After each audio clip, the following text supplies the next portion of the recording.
Hey friends, happy countdown to Christmas season. We originally recorded these reviews of the Mistletoe Murders Season 1 episodes over the summer, and we are re-airing them in honor of their debut on the Hallmark Channel as part of the Countdown to Christmas lineup. We will, of course, be reviewing the new episodes in Season 2 when those drop as well. Enjoy the reviews. This is a Bramble Jam podcast.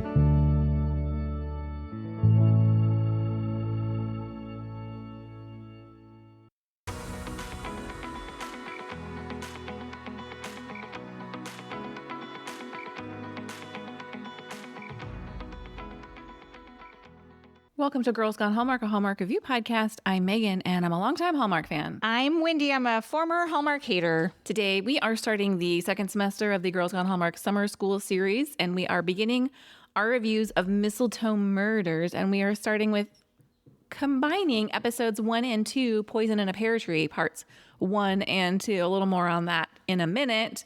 Hang out with us when the podcast is over. The best place to find us first is probably Instagram, where we are Girls Gone Hallmark. Hey, we are on Facebook, in Facebook groups. In particular, if you are looking to join a Hallmark-friendly Facebook group with cool people who like to talk Hallmark. And they know their stuff over there. Yeah, it's called Girls Gone Hallmark in Facebook groups. As mentioned, just a quick schedule adjustment. We had initially planned to review each episode of Mistletoe Murders separately. And then upon watching them, we thought maybe that wasn't the best idea because we realized, I didn't know this ahead of time, that each mystery spans 2 episodes. Yeah, I didn't know either. And we thought we would just combine them and do them kind of like a movie. So minor schedule adjustments. Yeah, so this will only run for 3 weeks as opposed to 6 weeks. Right. So New episodes every other week. Oh, is that what we're going to do? Oh, you want to do them back to back? Yeah, I just figured we would just drop them the first 3 weeks, the first 3 Thursdays. Oh, interesting. Okay. And then in August, we'll just leave those Thursdays empty. Because you guys, behind the scenes, August is busy. It's busy, but we're also preparing for the onslaught of Christmas content. Mm-hmm. So we're going to take a little break. Great. Let's start with a synopsis. Christmas shop owner Emily Lane investigates a murder at a tree farm. That's all I got. Mistletoe Murders was created by Ken Kuperis, and he is credited with writing the first 2 episodes of the series. He was executive producer of the Mistletoe Murders podcast series, which the TV was based on. He's also been a writer and a producer on the Hallmark adjacent series Hudson and Rex. Hudson and Rex, there it is again. Grant Harvey directed the first 2 episodes of Mistletoe Murders. For Hallmark, Grant has also directed 14 episodes of The Way Home. His additional directing projects include Heartland and Orphan Black. The one and only Sarah Drew plays Emily Lane, our shop owner with a mysterious past. Sarah has 53 acting credits, including 204 episodes of Grey's Anatomy as April Kepner. For Hallmark, she has appeared in Branching Out, One Summer, and Guiding Emily. Peter Mooney plays Detective Sam Wilner. Peter must have big cop energy because among his acting credits, that was really good, Megan, includes roles like Rookie Blue and Burden of Truth. Sierra Marilyn Riley plays teenager Violet Wilner. This was her very first acting project, and she has since appeared in the series Motorheads. Kylie Evans plays town busybody Brooke Carmichael. You might recognize Kylie as Stephanie from the series Good Witch. Lara Amersay plays June Hubble, a murder suspect and Emily's bestie. Lara has had roles in Workin' Moms, as well as the Prime Video series Cross. David Hewlett plays Ray, the furniture salesperson with a shady side hustle. David has a deep resume. His longest running role was on Stargate Atlantis, where he has appeared in 99 episodes. Steve Lund plays Marcus Donovan. Steve was in all 4 Hearts Are on the Table movies and is appearing in season 3 of Sullivan's Crossing. Mistletoe Murders is based on the Audible original podcast by the same name. We are going to take a quick break, and we're going to come right back with our first impressions.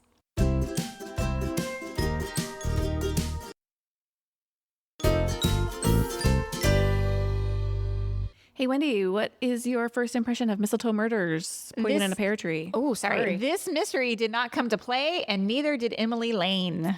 Ooh. My first impression is I've heard the term cozy mystery tossed around, and I think Hallmark nailed it here. Agree. Can I tell you, hold on a second. I really want to make an edit. I have to ask my 17-year-old how to exactly do that, but I want to make an edit of like Emily Lane to this song. Do you know what song that is? No. It's I Did Something Bad by Taylor Swift from the Reputation album. All I could think about while I'm watching this is like, Emily has this sort of like baddie energy. Yes? And I'm loving it. Love. Let's talk about Sarah Drew and the character she plays, Emily. Please. First of all, I'm all in on Sarah Drew. I love her. It was really the movie One Summer that we recently reviewed that like was the tipping point for me.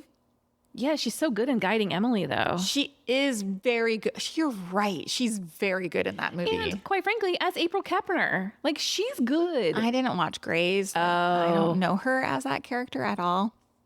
She's a good actor. I have a suggestion for you, new TikTok fanatic. Just search April Kepner on TikTok and you'll get some of her iconic Grey's Anatomy. I mean, she has this heartbreaker of a storyline.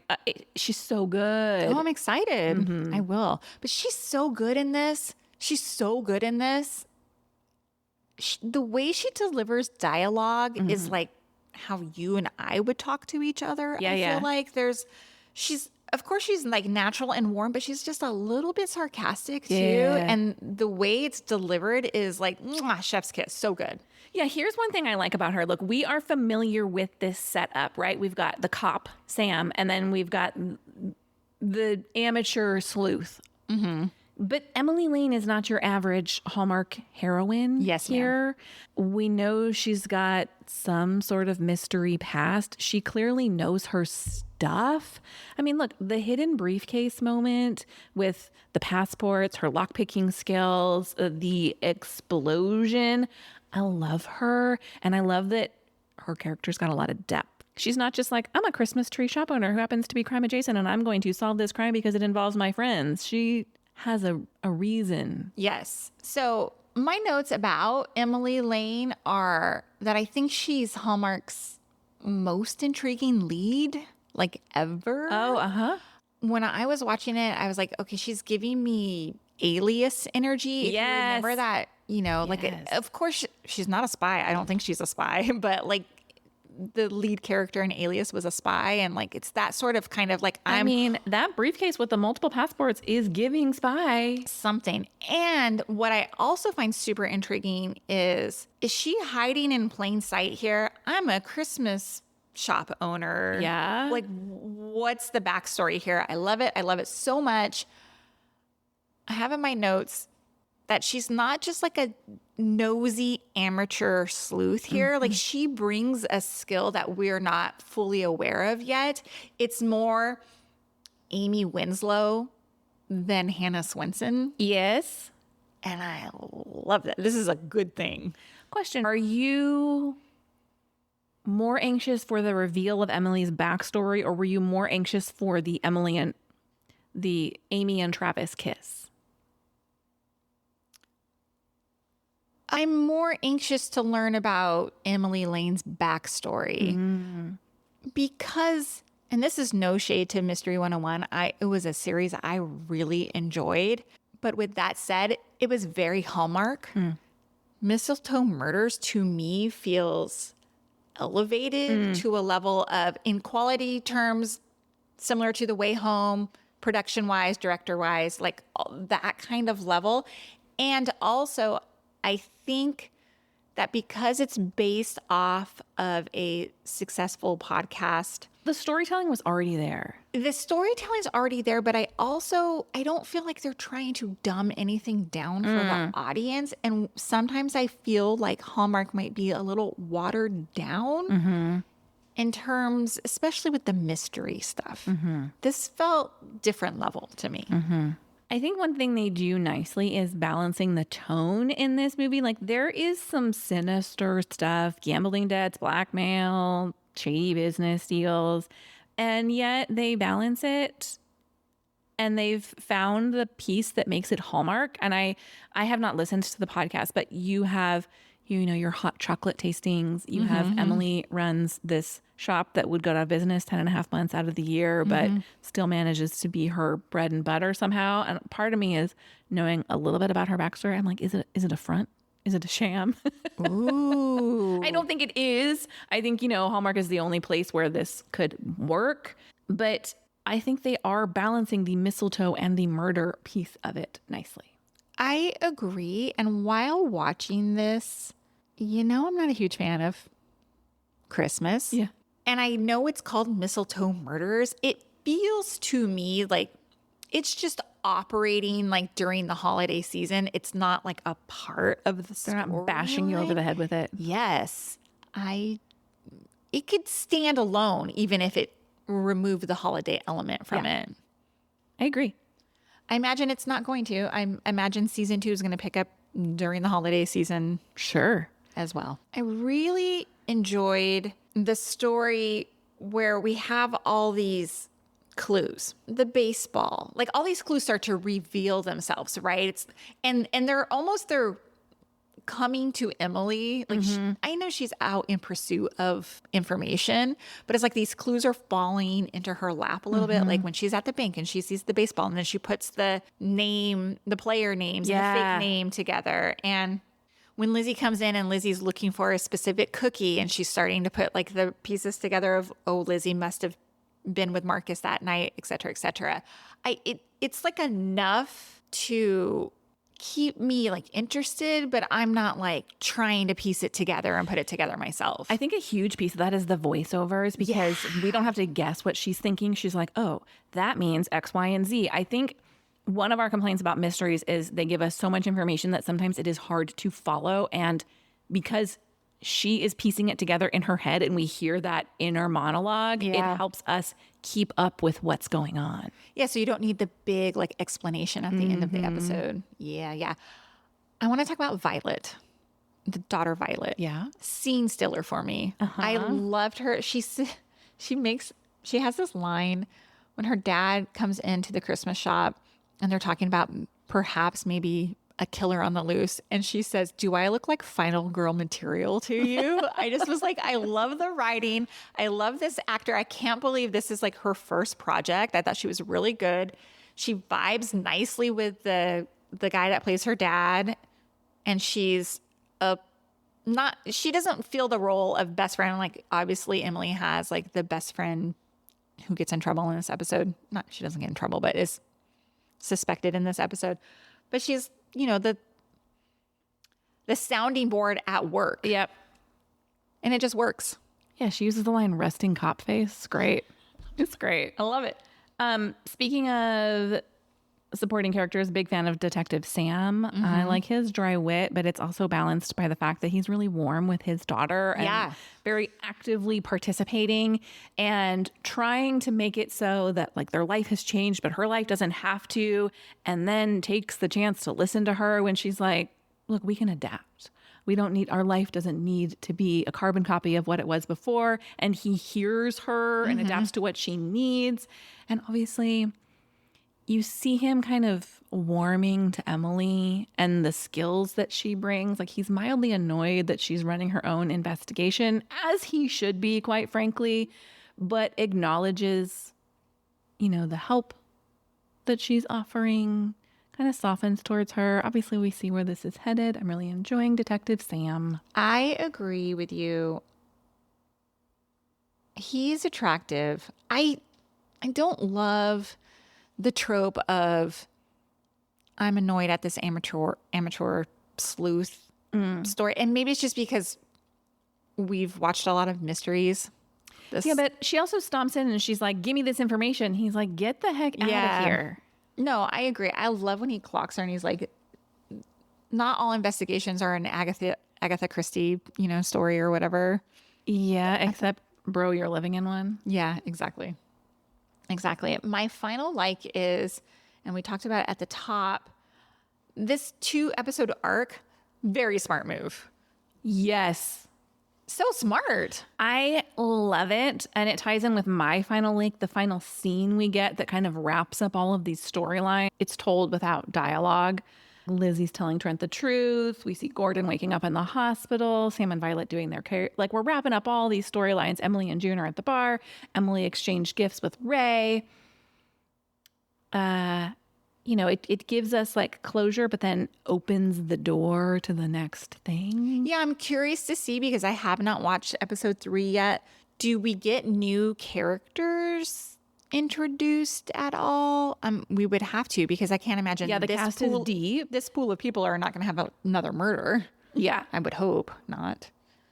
Yeah, I imagine we'll still see June, right? Her best friend. We'll Did still I see read Violet that and Sam. Tom Cavanaugh joins the cast? In season 2, I think. Oh, in season 2? Is that what it is? I think so. Okay. Interesting. That feels like a heavy weight. Yeah. Somebody who has a lot of experience.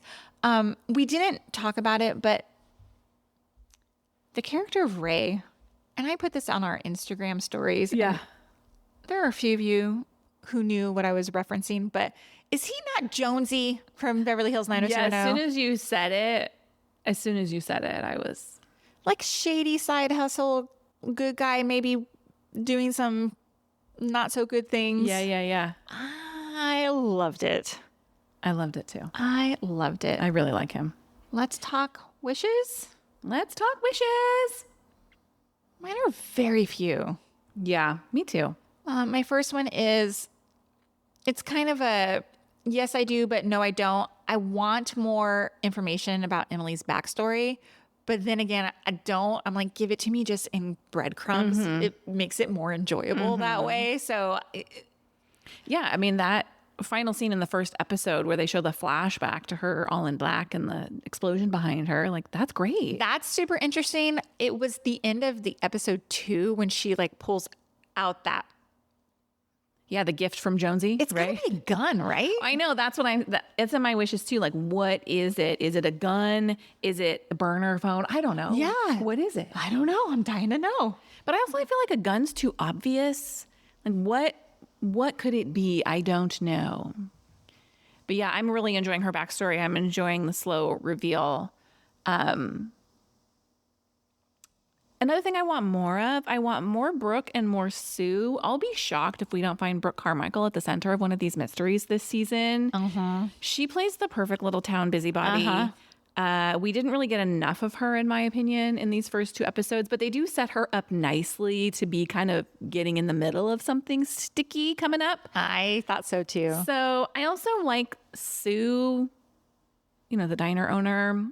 I think she could be involved in a bigger way as well. I like her. She's real funny. She's real dry. So here's the thing that we see in a lot of mysteries, and that is that the murderer is someone who often we don't know a lot about. Not always the case, but sometimes they'll introduce this character and then we won't see them, or they'll be like really peripheral. And so we don't suspect them. And they did that in this case, and it's Rowan. And I felt sometimes I find like it's maybe too easy.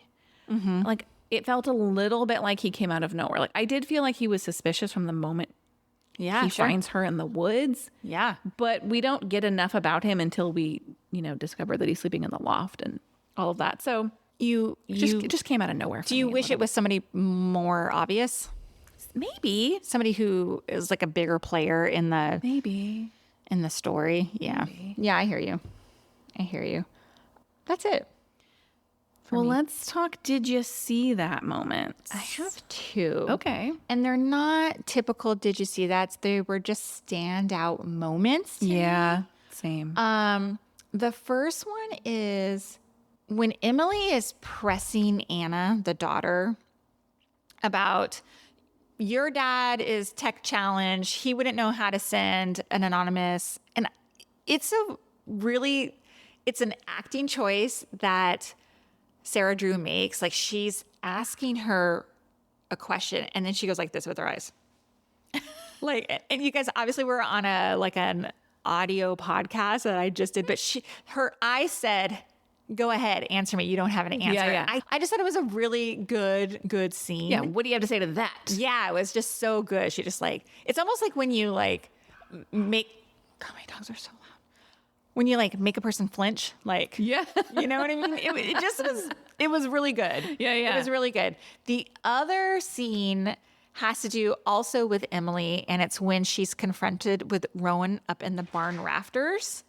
And Rowan says, you shouldn't have come up here. And Emily looks possessed to me in this moment. And she's like, he says, you shouldn't be here. And she says, I should say the same thing to you. And she like goes for him. And then that's when she crashes through the rafters. I was like, what is happening? I need to know the backstory of this baddie. Yeah, that's great because what's funny is that scene to me, the remarkable thing to me was the fall was so good. It was so well executed, the way she hits the ground and comes out of that. But you're right. It's like we're starting to get a hint of who she is and what she's capable of, but she's interrupted by the floor giving away. That's great. Yeah.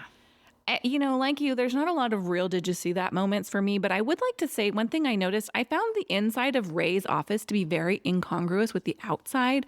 Like his office is very nice. It's well appointed. It's clean. Everything's organized. The front of his building is like dilapidated and falling down. You know, this discount furniture is kind of like a front for whatever other shady dealings he's got going on. I just found the two to be an interesting contrast to each other. Interesting. Is he running guns through his business? Is that what's happening? Guns and passports and... I don't know. I don't know because to me, I'm like, he's kind of like the bad guy with a heart of gold. Yeah. Like when he talks to Emily and he's like, how did you know what I was into? And she says, game recognizes game. Loved it. And he goes, I don't know what that means, but I'll take it. Like he doesn't give me like sinister, you need to be afraid of me, bad guy vibes. No, Although, I'm afraid of Emily. Yeah. That's who I'm afraid of. Yeah. Yeah. I'm like, please don't be like a terrible bad person that I can't. You know that show You where Joe Goldberg is a murderer, but you're like, I'm enamored with Joe the murderer. Because he's so charming. Yes. I'm like, is that what's going to happen with Emily here? Or is she going to be like a Robin Hood situation? I don't know. Hey, what did you rate this first two episodes? I gave it 4.75 stars. I gave it 5 stars, acknowledging that my patience for Emily's backstory and the Emily and Sam slow burn might run out, but evaluating these two in a vacuum, thought it was great. So good. I even told my husband, I was like, numerous times, I go, this is really good. This is really, really good. He won't watch it. No, my husband wasn't interested in watching it either, but I was like, I think you'd like it. Hey, thank you for listening to this episode of Girls Gone Hallmark. We'll be back next week with our reviews of Mistletoe Murders, episodes 3 and 4. We'll see you next time. Goodbye. Bye.